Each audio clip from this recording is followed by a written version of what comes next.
Good morning students, class 7 के बच्चे जो हिंदी वाले हैं। आज हम आपको पढ़ाएंगे पार्ट 10 हार की जीत। ये एक साधु और एक डाकू खड़क सिंह दोनों की कहानी है। यानी कि इस कहानी में एक डाकू होता है और एक साधु बाबा होते हैं जिनका नाम होता है बाबा भारती, और डाकू का नाम है डाकू खड़क सिंह। वो उस इलाके का मशहूर डाकू था जिसके नाम से ही लोग थर थर काँपते थे। तो पार्ट 10 हम पढ़ेंगे आज, क्लास 7 हिंदी वाले बच्चे, भाग 1। और इस कहानी का नाम है हार की जीत और पेज नंबर है 76 पर। तो डाकू और साधु की कहानी हम शुरू करते हैं। भाग 1 पढ़ाते हैं, पार्ट 10 हार की जीत। ठीक है, क्लास 7 के हिंदी वाले बच्चे। चलिए पहले यहाँ से शुरू करते हैं। इसको मैंने ज़ेरॉक्स किया है लेकिन ये थोड़ा सा साफ़ नहीं है। आप लोगों के पास किताब होगी तो आप अपनी किताब में इसको देख सकते हो और मिला सकते हो। पेज नंबर 76 पर है। माँ को अपने बेटे साहूकार को अपने और देनदार और किसान को अपने लहलाते खेत देखकर जो आनंद आता है, इन माँ को अपने बेटे पर प्यार आता है, साहूकार को अपने देनदार जो कर्ज लिया होता है उसको पैसा मिलने की उम्मीद होती है, और किसान को अपने खूबसूरत फसलों से लहलाते खेत देखकर जो खुशी होती थी, वही आनंद वही खुशी बाबा भारती को अपना घोड़ा देखकर आता था।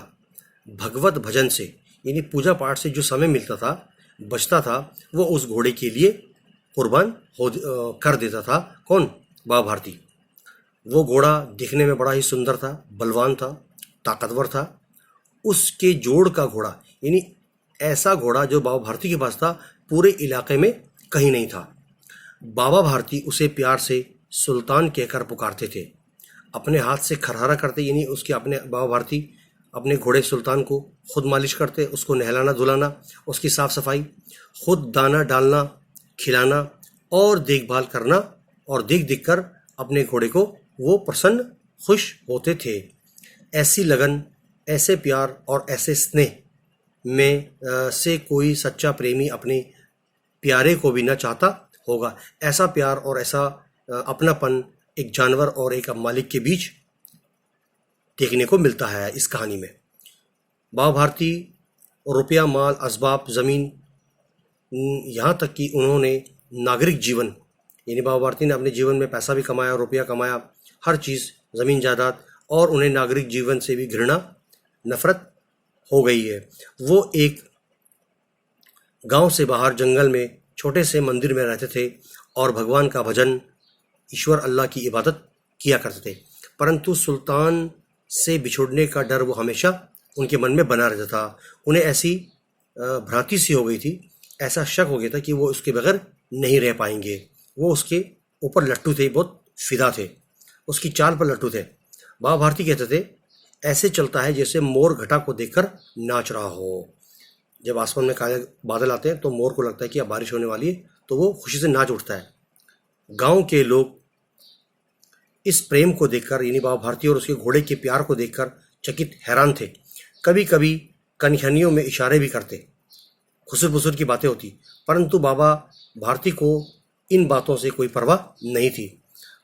जब तक संध्या समय शाम के वक्त सुल्तान की पीठ पर चढ़कर 8-10 मील का यानी 8-10 किलोमीटर घूम न ले, चक्कर न लगा लेते तो उन्हें चैन न आता था। आगे देखो। खड़क सिंह उस इलाके का प्रसिद्ध डाकू था। लोग उसका नाम सुनकर कांप उठते थे। होते होते सुल्तान की कीर्ति, उसकी मशहूरियत उसके कानों तक जा पहुंची। उसका हृदय, डाकू का मन उसे देखने के लिए, यहाँ आ जाओ, अधीर यानी बेचैन हो उठा। वो एक दिन दोपहर के समय बाबा भारती के पास, जहाँ बाबा भारती रहते थे, वहाँ आया और दंडवत और बहुत ही रिस्पेक्ट के साथ नमस्कार करके अदब के साथ बैठ गया। बाबा भारती ने पूछा, कहो खड़क सिंह, क्या हाल है? खड़क सिंह ने उत्तर दिया, आपकी दया है, आपकी मेहरबानी है। कहो आज इधर कैसे आ गए? सुल्तान की चाहत खींच लाई है। खड़क सिंह ने सिर झुकाकर उत्तर दिया। विचित्र जानवर है, बाबा भारती ने कहा, बहुत ही अजीब व गरीब जानवर है, देखोगे तो प्रसन्न खुश हो जाओगे। बाबा खड़क सिंह ने कहा, मैंने भी इसकी बड़ी प्रशंसा तारीफ सुनी है। बाबा भारती ने कहा, उसकी चाल तुम्हारा मन मोह लेगी। कहते हैं देखने में भी बड़ा सुंदर जानवर है। क्या कहना इस जानवर का, जो उसे एक बार देख लेता है उसके हृदय पर, उसके मन पर उसकी छवि, उसकी तस्वीर अंकित यानी कि छप जाती है। बहुत दिनों से अभिलाषा थी, आज उपस्थित हो सका हूँ, खड़क सिंह ने कहा बाबा भारती को। बाबा भारती और खड़क सिंह दोनों अस्तबल में पहुंचे जहाँ घोड़े थे। बाबा ने घोड़ा दिखाया बड़े घमंड और फख्र से। खड़क सिंह ने भी घोड़ा देखा बड़ा आश्चर्य से। खड़क सिंह ने सहरसों हजारों घोड़े देखे थे, परंतु ऐसा बांका यंग, ऐसा जवान घोड़ा उसकी आंखों से कभी न गुजरा था। सोचने लगा, भाग्य की बात है, बड़ी किस्मत की बात है, ऐसा घोड़ा खड़क सिंह डाकू के पास होना चाहिए था। इस साधु सन्यासी को ऐसी चीजों से क्या लाभ, क्या फायदा। कुछ देर तक वो आश्चर्य से घोड़े को चुपचाप देखता रहा, खड़ा रहा। उसके पश्चात उसके हृदय में हलचल होने लगी, यानी उस घोड़े को प्राप्त करने के लिए उसे बेचैनी होने लगी। बालकों की सी अधीरता से, बच्चों के की तरह बोलने वाले इस बेचैनी हरकत से बोला, परंतु बाबा जी इसकी चाल न देखी तो क्या देखा। उसने कहा, बाबा जी अगर इसकी चाल नहीं देखी तो क्या देखा।